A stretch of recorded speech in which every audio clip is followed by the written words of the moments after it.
Donc les event listeners, les écouteurs d'événements, je vais virer ça parce que ça va nous énerver. Donc les event listeners, les écouteurs d'événements, ça va nous permettre de dire à un événement, toi, je t'écoute. Mais pour écouter pour écouter un élément, une balise, ou peu importe, une portion de votre page, il faut lui dire sur quoi vous l'écoutez. Est-ce que vous voulez l'écouter sur les touches du clavier? Est-ce que vous voulez l'écouter sur le clic de la souris? Est-ce que vous voulez l'écouter sur sur un autre événement? Donc, vous avez en un l'élément sur lequel vous voulez lancer un écouteur, mais il faut lui dire quel type d'écoute vous voulez. Alors, c'est très simple. Nous allons donc reprendre notre variable doc qui sera égale à document. Ça nous permet juste d'économiser un peu de frappe. Ce n'est rien de plus que ça. Ensuite, nous allons donc récupérer l'élément numéro... c'était lequel où j'avais mis une idée? C'était le 2. Donc nous allons récupérer l'élément numéro 2. Donc je fais lm2, pardon, var lm2, pour créer une variable, qui est égale à doc.querySelector. Si vous vous rappelez la vidéo sur les query selector. Là, je récupère lm2. Donc maintenant, ma variable lm2, elle contient cette div, ici. Très bien. Et on va lui dire lm2.add event listener. C'est la méthode qui permet d'écouter un événement. Elle prend deux arguments. Le premier argument, c'est le type d'événement qu'elle écoute. Donc nous, c'est un clic. C'est ça qu'on... Et le deuxième argument, c'est une fonction qui va dire ce que fait l'événement une fois qu'il est capturé. Alors bon, il y a deux façons de remplir cette fonction ici. Soit vous créez une fonction et vous donnez son nom ici, ni plus ni moins, sans les parenthèses, hein, c'est pas comme si vous l'appeliez, là vous donnez simplement son nom. Soit, alors, vous écrivez fonction, vous mettez la parenthèse, et attention, vous allez créer la fonction à la place de l'argument. Regardez. Je vais récapituler, c'est un peu compliqué. Add event listener, c'est un peu comme une fonction. C'est une méthode en fait. Voilà. Elle prend plusieurs arguments. Je vous ai dit qu'elle en prenait deux. Elle prend en premier argument le type d'événement, donc ici le clic, et en deuxième événement, elle prend la fonction qui sera exécutée quand l'événement sera écouté, sera découvert. Voilà, déclenché. Donc, très bien, le problème c'est que la façon de faire pour ce deuxième argument, il peut paraître un peu compliqué. Je vous avais expliqué comment créer une fonction. Hein. Alors, j'aurais peut-être pas dû l'effacer. Ce que je vais faire, c'est que je vais récupérer ça. Hop, excusez-moi, je reviens un petit peu en arrière. Voilà, je remets mon code. Je vous avais dit que pour créer une fonction, alors là il me la met de manière bizarre parce que j'ai pas fermé les accolades. Alors attendez 2 secondes. Ne tenez pas compte de ce que je fais maintenant, c'est juste pour qu'il arrête. Voilà. Donc, vous voyez que créer une fonction, c'est comme ceci. Eh bien, c'est la même chose, sauf que nous allons tout ce code-là, enfin, pas exactement celui-là, parce que c'est pas ça qu'on veut déclencher pour cet événement-là, mais tout ce code-là, on pourrait le remplacer ici. D'ailleurs, on va le faire pour tester. Nous prenons cette fonction résultat. OK. Mieux, on va prendre la fonction dit bonjour. Voilà, on va prendre la fonction dit bonjour. Et oui, et on va la mettre dans notre deuxième argument de l'event listener. Alors bon, l'event listener, nous, il est ici, pardonnez-moi. Voilà. Nous le mettons en guise de deuxième argument. Bon alors, sauf que pour rendre les choses beaucoup plus simples, on ne va pas lui donner prénom et âge. Hein. On va faire les choses vraiment simplement. Et on va lui dire bonjour, bonjour toi.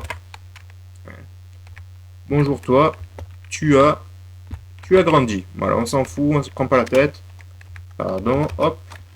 Bonjour toi, tu as grandi. Non, on s'en fout. Tu as rien du tout. Bonjour toi, tu vas bien. Allez, j'ai pas d'idée. Voilà. Donc, qu'est-ce qu'on fait ici? On lui dit de créer un add event listener sur la cellule, sur l'élément 2. L'élément 2, c'est celui-là. Et on lui dit, quand l'élément clic sera déclenché, tu m'exécutes la fonction dit bonjour. Très bien. Nous rechargeons notre page. Je clique. Ah, il va falloir que j'affiche l'inspecteur, sinon on va rien y voir. Je me mets sur la console. Je vais cliquer sur l'élément 2. Bonjour toi, tu vas bien. Je reclique. Il me met un petit 2 ici, donc je vais effacer. Je clique. Bonjour toi, tu vas bien. Je reclique. Bonjour toi, tu vas bien. Quand il y a un petit 2, ça veut dire qu'il a réexécuté le même code. Voilà. Hop, hop, hop. J'appuie plusieurs fois. J'appuie 10 fois, il me met 10 fois. Bonjour toi, tu vas bien. Très bien. Donc là, nous avons appris à créer un add event listener click et à lui envoyer une fonction en guise d'action à exécuter en déclencheur. Mais on aurait pu faire tout autre chose. Par exemple, si j'avais dit changer couleur, couleur s'il te plaît, je vais y arriver, vous inquiétez pas. Voilà. Et je lui dis ici, eh bien tu me prends LM2, tu fais style. Oui, il n'a pas style. Il ne doit pas avoir accès à LM2. Alors attendez, tu fais style. Ouais, il n'a pas accès à LM2. Oui, oui, oui. Ben justement, c'est parfait. Ça nous permet d'en venir, à la suite. Très important. Cette fonction event. Donc déjà le nom là, vous n'êtes pas obligé de le mettre, hein, puisqu'il n'est pas utilisé. Vous pouvez créer votre fonction comme ceci. C'est plus clair. Cette fonction, elle prend un argument événement. Alors vous le nommez comme vous voulez, mais il faudra récupérer le même nom à l'intérieur de la fonction. Donc généralement, on l'appelle soit E, soit event. Voilà. Donc, cet événement event, il correspond à l'événement. D'ailleurs, je vais vous l'afficher, voilà, pour que ce soit plus clair pour vous. Je vais vous l'afficher. Je vais lui dire event, c'est event. Donc là, qu'est-ce que ça fait? À chaque fois que je vais cliquer sur l'élément 2, il va m'afficher l'objet de l'événement. Comme ça, nous allons pouvoir le déplier pour voir ce qu'il attend à l'intérieur. C'est la meilleure façon de comprendre une fonctionnalité JavaScript. C'est d'afficher dans un console log. Donc là, je vais cliquer sur l'événement. Je vais effacer ça, ça m'énerve. Je vais cliquer sur l'événement 2. Voilà, il m'a renvoyé un pointer event. C'est le nom de l'objet. Quand je le déplie, je vois que j'ai énormément d'informations. Donc il me dit le numéro du bouton. Ok, moi j'ai appuyé sur le bouton gauche. Le client X et Y, c'est les tailles de, voilà, c'est la taille de l'écran, tout ça. Donc qu'est-ce que je voulais vous montrer? Mouvement X, mouvement Y, offset, ok. C'est un type mouse, donc c'est la souris qui a été cliquée. Très bien. Voilà. Nous, ce que nous voulons, c'est target. Puisque target, regardez, div, avec l'id lm2 et la classe lm. C'est exactement celui-là. D'ailleurs, quand je mets ma souris dessus, vous voyez que il me le met en surbrillance. Ok? Donc, c'est ça que nous allons récupérer. Parce que ça correspond exactement à notre élément si nous l'avions affiché dans la console. Voilà. Là, nous avons notre élément. Donc, super. Nous allons utiliser cette target. Voilà. Donc, on sait maintenant que notre élément correspond à point.target. Donc, on va le récupérer dans une variable. On va l'appeler mon élément plutôt. Mon élément.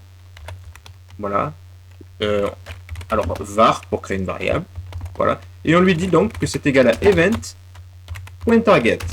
Et donc maintenant, mon élément est égal à event.target, celui qu'on a vu tout à l'heure. Donc, mon élément, c'est juste pour vous prouver que c'est bien ça. Voilà.